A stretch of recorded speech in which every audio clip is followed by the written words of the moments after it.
کہ آپ توحید کی بات کریں تو کوئی آپ کو کہہ دیں گے یہ اہل حدیث اور دیوبندی ہو گیا. تو اس طرح اپنا ایمان بھی ختم کرتے چلے جائیں گے، چونکہ وہ توحید پر زور زیادہ دیتے ہیں، اور زور زیادہ دیتے ہیں تو حق ہے، دینا چاہیے. توحید ایمان کی بنیاد ہے، توحید پہلا رکن ہے ایمان کا.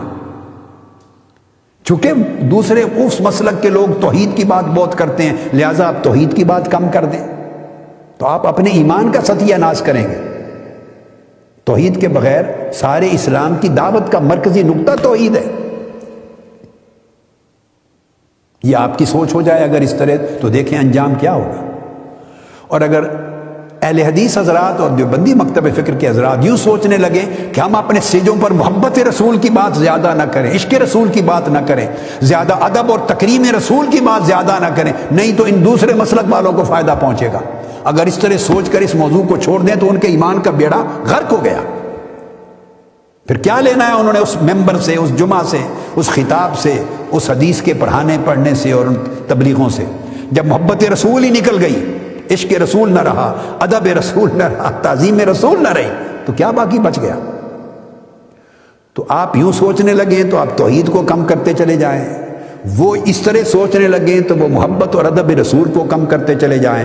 اور پھر اس طرف کے سارے لوگ اہل سنت ہیں جتنے اہل حدیث، یہ سارے کے سارے اہل بیت کا نام اس لیے نہ لیں کہ شیعہ حضرات کو موقف کو فائدہ پہنچے گا یا لوگ تمہیں شیعہ کہیں گے، تو آپ اپنے ایمان کا بیڑا غرق کر رہے ہیں. بڑی بدقسمتی، چونکہ سوسائٹی انتہاؤں کی طرف جا رہی ہے، اعتدال کا راستہ ہم چھوڑتے جا رہے ہیں.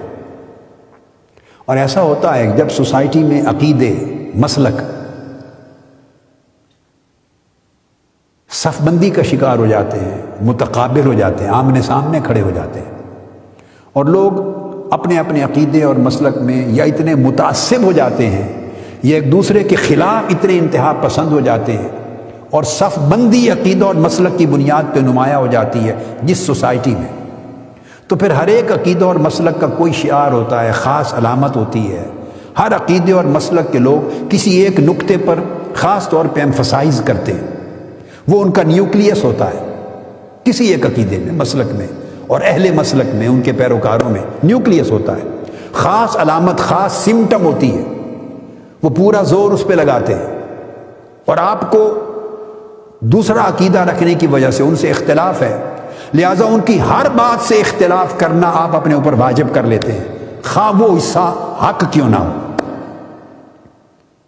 اسی طرح دوسرا گھر کرتا ہے کہ آپ کے عقیدہ اور مسلک میں ایک بات نمایاں ہو گئی، زیادہ اجاگر ہو گئی، آپ اس کو زیادہ ایمفسائز کرنے لگ گئے، علامت بن گئی، آپ کی پہچان بن گئی، تو جس نے آپ سے اختلاف کرنا ہے وہ پھر آپ کی ہر بات سے اختلاف کرنا اپنے اوپر واجب سمجھتا ہے. یہاں تک آپ سمجھ گئے. پھر اس سے آگے خطرناک بات کیا ہوئی؟ خطرناک بات یہ ہوئی اور ہو رہی ہے کہ پھر لوگ یہ سمجھتے ہیں، اور حتیٰ کہ اہل علم بھی اس کی زد میں آ گئے، اس کا شکار ہو گئے، اس تعصب کا، اس نادانی کا، اور اس صف بندی اور دھڑے بندی اور فرقہ پرستی کی بری فضا کا شکار ہوئے. دانستہ یا نادانستہ، جان بوجھ کر نہیں، نادانستگی میں ہو رہا ہے. وہ کیا کرتے ہیں کہ پھر ہر اس کام سے پرہیز کرتے ہیں، اجتناب کرتے ہیں. وہ سمجھتے ہیں اگر ہم نے یہ کام کیا جو شیعہ کر رہے ہیں، اگر ہم نے یہ کام کیا جو دیوبندی حضرات کر رہے ہیں، دیوبندی سمجھتے اگر ہم نے یہ کام کیا جو بریلوی کہلانے والے اہل سنت وہ کر رہے ہیں، اگر ہم نے یہ کام کیا جو اہل حدیث مکتب فکر کے لوگ کہہ رہے ہیں، وہ سمجھتے ہیں اہل حدیث حضرات کہ اگر ہم نے یہ بات کہی زور دے کر جو اہل سنت حضرات یا اہل تشیع حضرات کہہ رہے ہیں، ہر ایک دوسرے کے بارے میں. حالانکہ دوسرے مسلک کا ہونے کا مطلب یہ نہیں ہے کہ 100% اس کی ہر بات غلط ہو گئی، گمراہی ہو گئی، ایسا نہیں ہوتا.